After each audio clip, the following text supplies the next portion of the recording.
అనగనగా ఒక అడవి ఉంది. ఆ అడవిలో సింహం, చిరుతపులి ఉన్నాయి. అవి చాలా మంచి స్నేహితులు.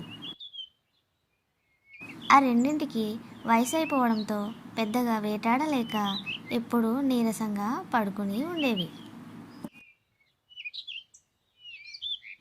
దొరికిన దాంట్లోనే చెరి కొంచెం తినేసి జీవనం సాగిస్తూ ఉండేవి.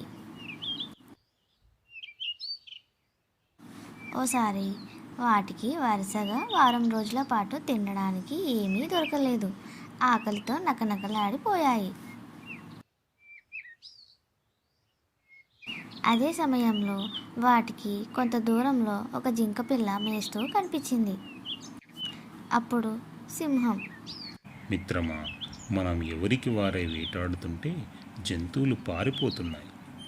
ఈసారి ఇద్దరం కలిసి చెరో వైపు నుంచి దాడి చేద్దాం అని చెప్పింది. దానికి చిరుతపులి కూడా సరేనంది.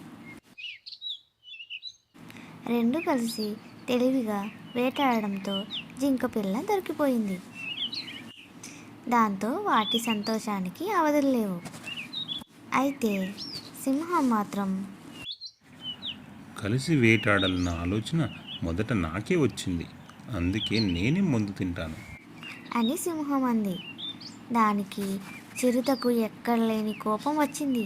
దాంతో, అక్కడ ఉన్నదే చిన్న జింక పిల్ల, ముందు నువ్వు తింటే మొత్తం తినేస్తావు.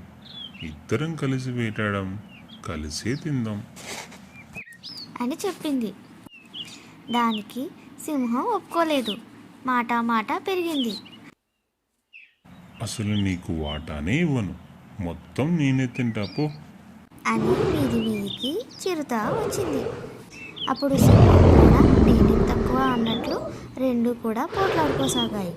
ఈ గొడవంతా చెట్టు చాటు నుంచి ఓ నక్క గమనించసాగింది. అప్పుడు నక్క తనలో ఇలా అనుకుంది, అసలే వృద్ధాప్యం, ఆ పైన ఆకలితో అలమటిస్తున్న ఈ రెండు ఎంతసేపు పోట్లాడుకుంటాయో చూద్దాం. అని అనుకుంది. గొడవ పడి సింహం, చిరుత అలసిపోయి కూలబడ్డాయి. అదే అదననుకున్న నక్క గబాలున జింక పిల్లను లాక్కొని పారిపోయింది.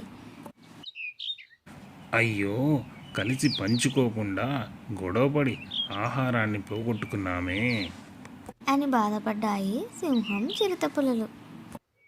ఈ కథ యొక్క నీతి: కలిసి పంచుకుంటే అందరికీ మేలు, గొడవ పడితే ఎవరికీ మేలు కాదు.